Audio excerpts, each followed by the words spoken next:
Etcétera, por Jorge Luis Borges. Un teólogo en la muerte.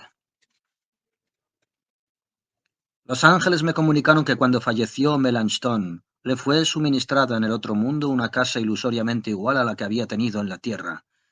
A casi todos los recién venidos a la eternidad les sucede lo mismo y por eso creen que no han muerto. Los objetos domésticos eran iguales. La mesa, el escritorio con sus cajones, la biblioteca. En cuanto Melanchthon se despertó en ese domicilio, reanudó sus tareas literarias como si no fuera un cadáver, y escribió durante unos días sobre la justificación por la fe. Como era su costumbre, no dijo una palabra sobre la caridad. Los ángeles notaron esa omisión y mandaron personas a interrogarlo. Melanchthon les dijo: «He demostrado irrefutablemente que el alma puede prescindir de la caridad y que para ingresar en el cielo basta la fe». Esas cosas les decía con soberbia, y no sabía que ya estaba muerto y que su lugar no era el cielo. Cuando los ángeles oyeron ese discurso, lo abandonaron. A las pocas semanas, los muebles empezaron a fantasmarse hasta ser invisibles, salvo el sillón, la mesa, las hojas de papel y el tintero. Además, las paredes del aposento se mancharon de cal y el piso de un barniz amarillo. Su misma ropa ya era mucho más ordinaria. Seguía, sin embargo, escribiendo, pero como persistía en la negación de la caridad, lo trasladaron a un taller subterráneo donde había otros teólogos como él. Ahí estuvo unos días encarcelado y empezó a dudar de su tesis y le permitieron volver. Su ropa era de cuero sin curtir, pero trató de imaginarse que lo anterior había sido una mera alucinación y continuó elevando la fe y denigrando la caridad. Un atardecer sintió frío. Entonces recorrió la casa y comprobó que los demás aposentos ya no correspondían a los de su habitación en la tierra. Alguno estaba repleto de instrumentos desconocidos, otro se había achicado tanto que era imposible entrar. Otro no había cambiado, pero sus ventanas y puertas daban a grandes médanos. La pieza del fondo estaba llena de personas que lo adoraban y que le repetían que ningún teólogo era tan sapiente como él. Esa adoración le agradó, pero como alguna de esas personas no tenía cara y otros parecían muertos, acabó por aborrecerlos y desconfiar.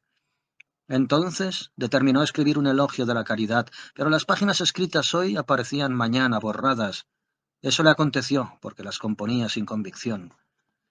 Recibía muchas visitas de gente recién muerta, pero sentía vergüenza de mostrarse en un alojamiento tan sórdido. Para hacerles creer que estaba en el cielo, se arregló con un brujo de los de la pieza del fondo, y éste los engañaba con simulacros de esplendor y serenidad. Apenas las visitas se retiraban, reaparecían la pobreza y la cal, y a veces un poco antes. Las últimas noticias de Melanchthon dicen que el mago y uno de los hombres sin cara lo llevaron hacia los médanos y que ahora es como un sirviente de los demonios. Del libro Arcana Caelestia de Emanuel Swedenborg. La Cámara de las Estatuas, por Jorge Luis Borges. En los primeros días había en el reino de los andaluces una ciudad en la que residieron sus reyes y que tenía por nombre Leptit, o Ceuta, o Jaén. Había un fuerte castillo en esa ciudad, cuya puerta de dos batientes no era para entrar ni aun para salir, sino para que la tuvieran cerrada. Cada vez que un rey fallecía y otro rey heredaba su trono altísimo, éste añadía con sus manos una cerradura nueva a la puerta, hasta que fueron 24 las cerraduras, una por cada rey. Entonces acaeció que un hombre malvado, que no era de la casa real, se adueñó del poder, y en lugar de añadir una cerradura, quiso que las 24 anteriores fueran abiertas para mirar el contenido de aquel castillo. El visir y los emires le suplicaron que no hiciera tal cosa, y le escondieron el llavero de hierro, y le dijeron que añadir una cerradura era más fácil que forzar 24, pero él repetía con astucia maravillosa: «Yo quiero examinar el contenido de este castillo». Entonces le ofrecieron cuantas riquezas podían acumular, en rebaños, en ídolos cristianos, en plata y oro, pero él no quiso desistir, y abrió la puerta con su mano derecha, que arderá para siempre. Adentro estaban figurados los árabes en metal y en madera, sobre sus rápidos camellos y potros, con turbantes que ondeaban sobre la espalda, y alfanjes suspendidos de talabartes y la derecha lanza en la diestra. Todas esas figuras eran de bulto, y proyectaban sombras en el piso, y un ciego las podía reconocer mediante el solo tacto, y las patas delanteras de los caballos no tocaban el suelo y no se caían, como si se hubieran encabritado. Gran espanto causaron en el rey esas primorosas figuras. y aún más el orden y silencio excelente que se observaba en ellas, porque todas miraban a un mismo lado, que era el poniente, y no se oía ni una voz ni un clarín. Eso había en la primera cámara del castillo. En la segunda estaba la mesa de Solimán, hijo de David, sea para los dos la salvación, tallada en una sola piedra esmeralda, cuyo color, como se sabe, es el verde, y cuyas propiedades escondidas son indescriptibles y auténticas, porque serena las tempestades, mantiene la castidad de su portador, ahuyenta la disentería y los malos espíritus, decide favorablemente un litigio y es de gran socorro en los partos. En la tercera hallaron dos libros. Uno era negro y enseñaba las virtudes de los metales, de los talismanes y de los días, así como la preparación de venenos y de contravenenos. Otro era blanco, y no se pudo descifrar su enseñanza, aunque la escritura era clara. En la cuarta encontraron un mapamundi donde estaban los reinos, las ciudades, los mares, los castillos y los peligros, cada cual con su nombre verdadero y con su precisa figura. En la quinta encontraron un espejo de forma circular, obra de Solimán, hijo de David, sea para los dos la salvación, cuyo precio era mucho, pues estaba hecho de diversos metales, y el que se miraba en su luna veía las caras de sus padres y de sus hijos, desde el primer Adán hasta los que oirán las trompetas. La sexta estaba llena de elixir, del que bastaba un solo adarme para cambiar 3000 onzas de plata en 3000 onzas de oro. La séptima les pareció vacía, y era tan larga que el más hábil de los arqueros hubiera disparado una flecha desde la puerta, sin conseguir clavarla en el fondo. En la pared final vieron grabada una inscripción terrible. El rey la examinó y la comprendió, y decía de esta suerte: si alguna mano abre la puerta de este castillo, los guerreros de carne que se parecen a los guerreros de metal de la entrada se adueñarán del reino. Estas cosas acontecieron el año 89 de la Égira. Antes que tocara su fin, Tárik se apoderó de esa fortaleza y derrotó a ese rey y vendió a sus mujeres y a sus hijos, y desoló sus tierras. Así se fueron dilatando los árabes por el reino de Andalucía, con sus higueras y praderas regadas en las que no se sufre de sed. En cuanto a los tesoros, es fama que Tárik, hijo de Zaid, los remitió al califa su señor, que los guardó en una pirámide. Del libro de las 1001 noches, noche 272. Historia de los dos que soñaron, por Jorge Luis Borges. El historiador arábigo, el Ichaquí, refiere este suceso. Cuentan los hombres dignos de fe, pero sólo Alá es omnisciente y poderoso y misericordioso y no duerme, que hubo en el Cairo un hombre poseedor de riquezas, pero tan magnánimo y liberal que todas las perdió menos la casa de su padre, y que se vio forzado a trabajar para ganarse el pan. Trabajó tanto que el sueño lo rindió una noche debajo de una higuera de su jardín, y vio en el sueño un hombre empapado que se sacó de la boca una moneda de oro y le dijo: «Tu fortuna está en Persia, en Isfahán. Vete a buscarla». A la madrugada siguiente se despertó y emprendió el largo viaje, y afrontó los peligros de los desiertos, de las naves, de los piratas, de los idólatras, de los ríos, de las fieras y de los hombres. Llegó al fin a Isfahán, pero en el recinto de esa ciudad lo sorprendió la noche y se tendió a dormir en el patio de una mezquita.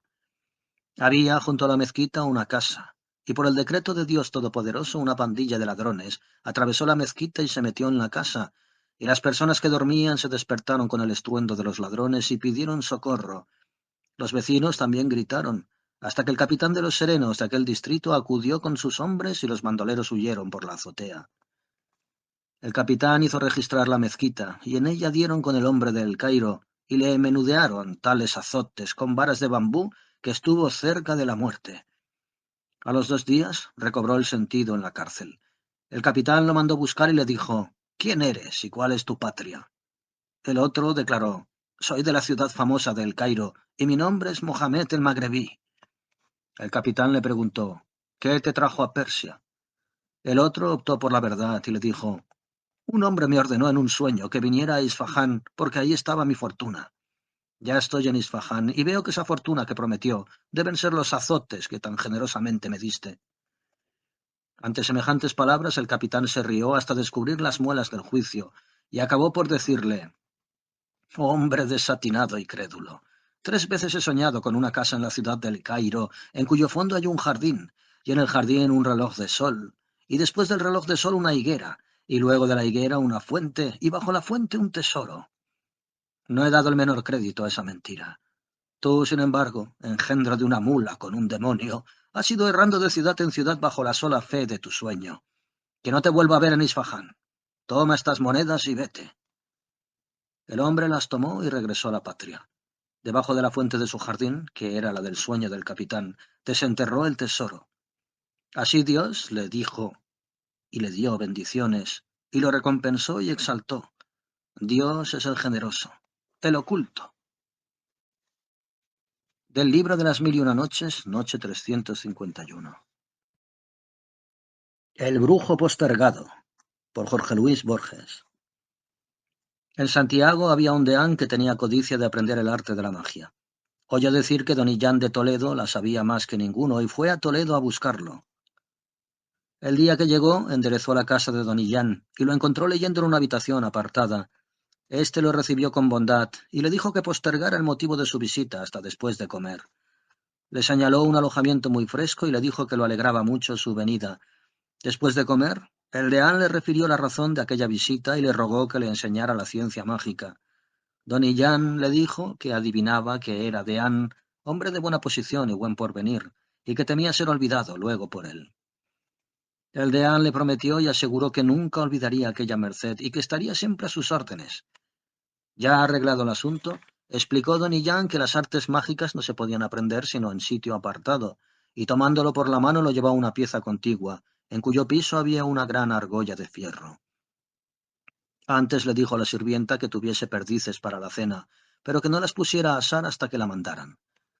Levantaron la argolla entre los dos y descendieron por una escalera de piedra bien labrada, hasta que al deán le pareció que habían bajado tanto que el lecho del Tajo estaba sobre ellos. Al pie de la escalera había una celda, y luego una biblioteca, y luego una especie de gabinete con instrumentos mágicos. Revisaron los libros y en eso estaban cuando entraron dos hombres con una carta para el deán, escrita por el obispo, su tío, en la que le hacía saber que estaba muy enfermo y que si quería encontrarlo vivo no demorase. Al deán lo contrariaron mucho estas nuevas, lo uno por la dolencia de su tío, lo otro por tener que interrumpir los estudios. Optó por escribir una disculpa y la mandó al obispo. A los 3 días llegaron unos hombres de luto con otras cartas para el deán, en las que se leía que el obispo había fallecido, que estaban eligiendo sucesor y que esperaban por la gracia de Dios que lo elegirían a él. Decían también que no se molestara en venir, puesto que parecía mucho mejor que lo eligieran en su ausencia. A los 10 días vinieron dos escuderos muy bien vestidos que se arrojaron a sus pies y besaron sus manos, y lo saludaron obispo. Cuando don Illán vio estas cosas, se dirigió con mucha alegría al nuevo prelado, y le dijo que agradecía al Señor que tan buenas nuevas llegaran a su casa. Luego le pidió el decanazgo vacante para uno de sus hijos. El obispo le hizo saber que había reservado el decanazgo para su propio hermano, pero que había determinado favorecerlo y que partiesen juntos para Santiago. Fueron para Santiago los tres, donde los recibieron con honores. A los 6 meses recibió el obispo mandaderos del Papa, que le ofrecía el arzobispado de Tolosa, dejando en sus manos el nombramiento de sucesor. Cuando don Illán supo esto, le recordó la antigua promesa y le pidió ese título para su hijo. El arzobispo le hizo saber que había reservado el obispado para su propio tío, hermano de su padre, pero que había determinado favorecerlo y que partiesen juntos para Tolosa. Don Illán no tuvo más remedio que asentir. Fueron para Tolosa los tres, donde los recibieron con honores y misas. A los 2 años recibió el arzobispo mandaderos del Papa, que le ofrecía el capelo de cardenal, dejando en sus manos el nombramiento de sucesor. Cuando don Illán supo esto, le recordó la antigua promesa y le pidió ese título para su hijo. El cardenal le hizo saber que había reservado el arzobispado para su propio tío, hermano de su madre, pero que había determinado favorecerlo y que partiesen juntos para Roma. Don Illán no tuvo más remedio que asentir. Fueron para Roma los tres, donde los recibieron con honores y misas y procesiones. A los 4 años murió el Papa y nuestro cardenal fue elegido para el papado por todos los demás. Cuando don Illán supo esto, besó los pies de su santidad, le recordó la antigua promesa y le pidió el cardenalato para su hijo. El Papa lo amenazó con la cárcel, diciéndole que bien sabía él que no era más que un brujo y que en Toledo había sido profesor de artes mágicas. El miserable don Illán dijo que iba a volver a España y le pidió algo para comer durante el camino. El Papa no accedió. Entonces don Illán, cuyo rostro se había remozado de un modo extraño, dijo con una voz sin temblor: «Pues tendré que comerme las perdices que para esta noche encargué». La sirvienta se presentó, y don Illán le dijo que las asara. A estas palabras el Papa se halló en la celda subterránea en Toledo, solamente deán de Santiago, y tan avergonzado de su ingratitud que no atinaba a disculparse. Don Illán dijo que bastaba con esa prueba. Le negó su parte de las perdices y lo acompañó hasta la calle, donde le deseó feliz viaje y lo despidió con gran cortesía. Del libro de Patronio del infante don Juan Manuel, que lo derivó de un libro árabe, Las 40 mañanas y las 40 noches. El espejo de tinta, por Jorge Luis Borges. La historia sabe que el más cruel de los gobernadores del Sudán fue Yaqub el Doliente, que entregó su país a la iniquidad de los recaudadores egipcios y murió en una cámara del palacio el día 14 de la luna de Barmahat, el año 1842. Algunos insinúan que el hechicero Abderramán el Masmudí, cuyo nombre se puede traducir el servidor del misericordioso, lo acabó a puñal o a veneno, pero una muerte natural es más verosímil, ya que le decían el Doliente. Sin embargo, el capitán Richard Francis Barton conversó con ese hechicero el año 1853 y cuenta que le refirió lo que copió. Es verdad que yo padecí cautiverio en el alcázar de Yaqub el Doliente a raíz de la conspiración que fraguó mi hermano Ibrahim con el fementido y vano socorro de los caudillos negros del Cordofán, que lo denunciaron. Mi hermano pereció por la espada sobre la piel de sangre de la justicia, pero yo me arrojé a los aborrecidos pies del Doliente y le dije que era hechicero y que si me otorgaba la vida le mostraría formas y apariencias aún más maravillosas que las del Fanusí Gial, la linterna mágica. El opresor me exigió una prueba inmediata. Yo pedí una pluma de caña, unas tijeras, una gran hoja de papel veneciano, un cuerno de tinta, un brasero, unas semillas de cilantro y una onza de benjuí. Recorté la hoja en 6 tiras, escribí talismanes e invocaciones en las 5 primeras y en la restante las siguientes palabras que están en el glorioso Corán. Hemos retirado tu velo y la visión de tus ojos es penetrante. Luego dibujé un cuadro mágico en la mano derecha de Yaqub y le pedí que la ahuecara y vertí un círculo de tinta en el medio. Le pregunté si percibía con claridad su reflejo en el círculo y respondió que sí. Le dije que no alzara los ojos. Encendí el benjuí y el cilantro y quemé las invocaciones en el brasero. Le pedí que nombrara la figura que deseaba mirar. Pensó y me dijo que un caballo salvaje, el más hermoso que pastara en los prados que bordean el desierto. Miró y vio el campo verde y tranquilo, y después un caballo que se acercaba ágil como un leopardo, con una estrella blanca en la frente. Me pidió una tropilla de caballos tan perfectos como el primero, y vio en el horizonte una larga nube de polvo, y luego la tropilla. Comprendí que mi vida estaba segura. Apenas despuntaba la luz del día, 2 soldados entraban en mi cárcel y me conducían a la cámara del Doliente, donde ya me esperaban el incienso, el brasero y la tinta. Así me fue exigiendo, y le fui mostrando todas las apariencias del mundo. Ese hombre muerto que aborrezco tuvo en su mano cuanto los hombres muertos han visto y ven los que están vivos: las ciudades, climas y reinos en que se divide la tierra, los tesoros ocultos en el centro, las naves que atraviesan el mar, los instrumentos de la guerra, de la música y de la cirugía, las graciosas mujeres, las estrellas fijas en los planetas, los colores que emplean los infieles para pintar sus cuadros aborrecibles, los minerales y las plantas con los secretos y virtudes que encierran, los ángeles de plata, cuyo alimento es el elogio y la justificación del Señor, la distribución de los premios en las escuelas, las estatuas de pájaros y de reyes que hay en el corazón de las pirámides, la sombra proyectada por el toro que sostiene la tierra y por el pez que está debajo del toro, los desiertos de Dios el misericordioso. Vio cosas imposibles de describir, como las calles alumbradas a gas y como la ballena que muere cuando escucha el grito del hombre. Una vez me ordenó que le mostrara la ciudad que se llama Europa. Le mostré la principal de sus calles, y creo que fue en ese caudaloso río de hombres, todos ataviados de negro y muchos con anteojos, que vio por la primera vez al enmascarado. Esa figura, a veces con el traje sudanés, a veces de uniforme, pero siempre con un paño sobre la cara, penetró desde entonces en las visiones. Era infaltable, y no conjeturábamos quién era. Sin embargo, las apariencias del espejo de tinta, momentáneas o inmóviles al principio, eran más complejas ahora. Ejecutaban sin demora mis órdenes y el tirano las seguía con claridad. Es cierto que los dos solíamos quedar extenuados. El carácter atroz de las escenas era otra fuente de cansancio. No eran sino castigos, cuerdas, mutilaciones, deleites del verdugo y del cruel. Así, arribamos al amanecer del día 14 de la luna de Barmayat. El círculo de tinta había sido marcado en la mano. El benjuí arrojado al brasero, las invocaciones quemadas. Estábamos solos los dos. El doliente me dijo que le mostrara un inapelable y justo castigo, porque su corazón ese día apetecía ver una muerte. Le mostré los soldados con los tambores, la piel de becerro estirada, las personas dichosas de mirar, el verdugo con la espada de la justicia. Se maravilló al mirarlo y me dijo: «Es Abukir, el que ajustició a tu hermano Ibrahim, el que cerrará tu destino cuando me sea deparada la ciencia de convocar estas figuras en tu socorro». Me pidió que trajeran al condenado.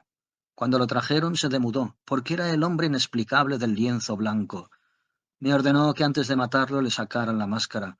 Yo me arrojé a sus pies y dije: «Oh rey del tiempo y sustancia y suma del siglo, esta figura no es como las demás, porque no sabemos su nombre, ni el de sus padres, ni el de la ciudad que es su patria, de suerte que yo no me atrevo a tocarla por no incurrir en una culpa de la que tendré que dar cuenta». Se rió el doliente, y acabó por jurar que él cargaría con la culpa si culpa había. Lo juró por la espada y el Corán. Entonces ordené que desnudaran al condenado y que lo sujetaran sobre la estirada piel de becerro y que le arrancaran la máscara. Esas cosas se hicieron. Los espantados ojos de Jacob pudieron ver por fin esa cara, que era la suya propia. Se cubrió de miedo y locura. Le sujeté la diestra temblorosa con la mía que estaba firme y le ordené que continuara mirando la ceremonia de su muerte. Estaba poseído por el espejo. Ni siquiera trató de alzar los ojos o de volcar la tinta. Cuando la espada se abatió en la visión sobre la cabeza culpable, gimió con una voz que no me apiadó y rodó al suelo muerto. La gloria sea con aquel que no muere y tiene en su mano las dos llaves de el ilimitado perdón y del infinito castigo. Del libro The Lake Regions of Equatorial Africa, de R. F. Barton. Un doble de Mahoma, por Jorge Luis Borges. Ya que en la mente de los musulmanes las ideas de Mahoma y de religión están indisolublemente ligadas, el Señor ha ordenado que en el cielo siempre los presida un espíritu que hace el papel de Mahoma. Este delegado no siempre es el mismo.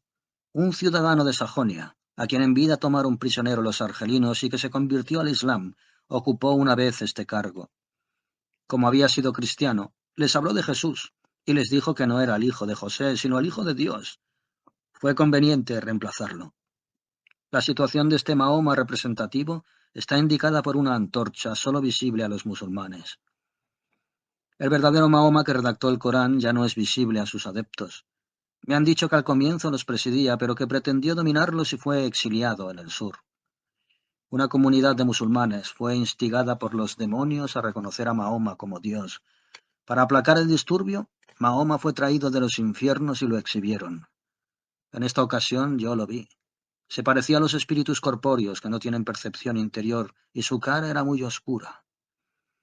Pudo articular las palabras: «Yo soy vuestro Mahoma», e inmediatamente se hundió.